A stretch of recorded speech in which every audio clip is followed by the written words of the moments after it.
what's up? Welcome to Mystery Vault today.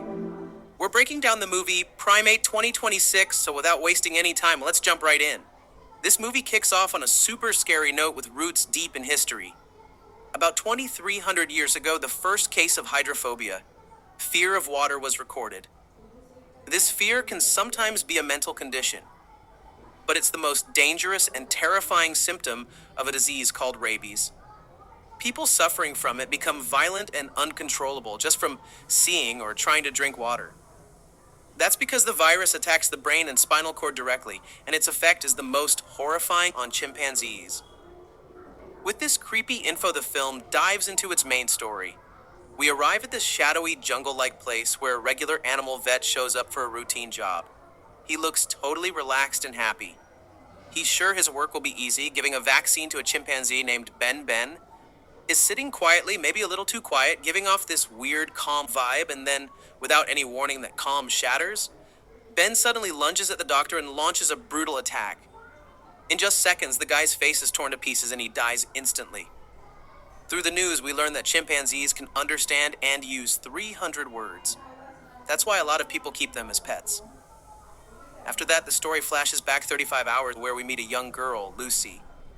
She's flying back home to Hawaii on a plane, and she has no idea that her whole life is about to fall apart. On the plane, a little boy accidentally bumps into Lucy. He picks up his teddy bear and gives a shy smile while apologizing. At that moment, it seems like a small thing. Then Lucy talks to her sister Erin, who's at home, taking care of a chimpanzee. Then she chats with her best friend Kate, who's super excited to come over for the weekend. Soon Kate's friend Hannah joins them and starts talking to a guy named Phil. Phil is friends with the boy from the plane whose name is Drew Hannah, even asks Phil for Drew's number. When they land, Kate's brother picks them up, and his awkward attempts to flirt with Hannah create this tension that Lucy doesn't quite get. When Lucy gets home, she meets her dad, Adam, who can't hear and communicates in sign language. Adam is stressed about a book deal, but seeing Lucy lights up his face. Hannah is formally introduced to the family, and soon, Ben the chimpanzee shows up. Using a tablet that turns text into voice, Ben talks to them, which leaves Lucy shocked. We find out that Lucy's late mom was a primate behavior scientist. That's why Ben has been part of their family for years, and their bond is really deep. Later that evening, Kate's brother gives Hannah a cigarette and tries to get close to her. When he leaves, Hannah wanders around the house and ends up by this big, creepy, quiet swimming pool. Suddenly, Ben appears there, seeing the water. His reaction is intense. Fear is clear on his face. The fear of water is obvious. His condition starts worsening fast. He sweats heavily, drools, and pants. He reaches out to Hannah, but when Hannah reaches back in fear, he tries to bite her in anger. Adam immediately steps in, blows a whistle, and takes Ben away. Adam explains to Hannah that Ben just had a bad reaction to a stranger and sends her to rest. Then he takes Ben back to his enclosure, where they find a dead mongoose body, thinking something's wrong. Adam sees bite marks on Ben and, as a precaution, locks him in the cage. The next morning, Adam tells everyone about the mongoose bite and explains that the animal has been sent for testing.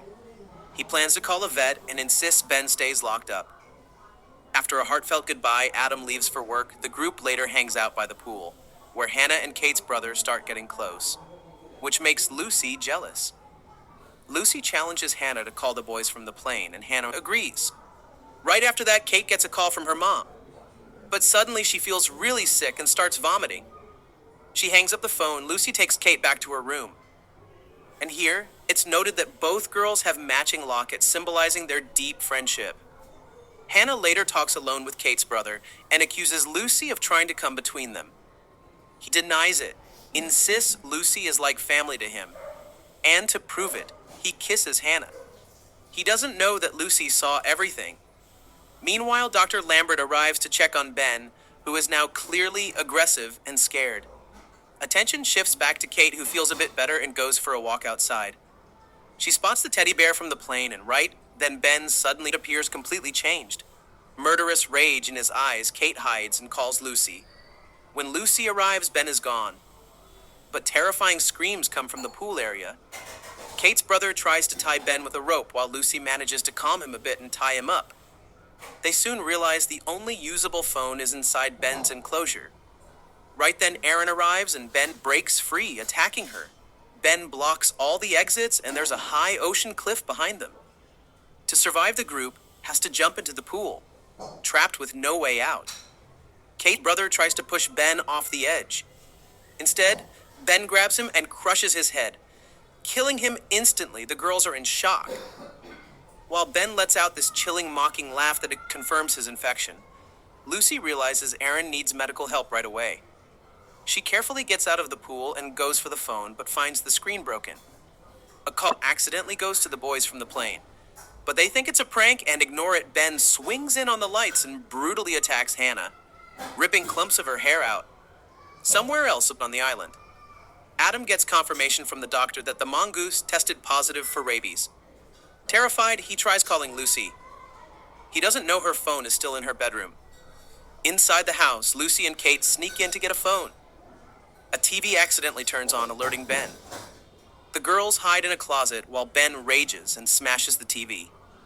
They barely escape his notice. When Lucy finally gets the phone, Ben's tablet activates and gives a scary message. Lucy bad Ben attacks from above. Kate hits him with a stick, making him flee. But Ben breaks through a glass window, chasing them. By the pool, he grabs Kate and crushes her head with a rock, killing her brutally. Ben then turns to Lucy, but Hannah steps in, loops a rope around Ben's neck and pulls Lucy into the water with her. But Ben is so powerful he breaks free. Drew and Phil arrive at the house, still thinking it's a joke. They split up and Drew finds a picture of Ben. Right before coming face to face with him, Drew tries to stay calm, tries distracting Ben with his keys, but fails. When Drew panics and screams, Ben pounces, rips his jaw off and plays with him in a twisted way, then leaves the body. Phil finds Lucy and the others in the pool, but he ignores Lucy's desperate signals to be quiet. His shouting attracts Ben. In the chaos, Hannah runs to her car but realizes Ben took her keys. Ben unlocks the car and kills Hannah. While she's begging on the phone with an emergency operator, in the final stretch, Lucy limps toward the house. But a glass shard gets stuck in her foot. Ben attacks again. Adam returns home, confused by the destruction around him. He even casually picks up a slice of pizza. While Lucy desperately tries to warn him, Ben lunges at Lucy and Adam unknowingly leaves her alone. Going upstairs, Ben pretends to calm down, then suddenly breaks Lucy's wrist. Erin distracts Ben, allowing Lucy to escape.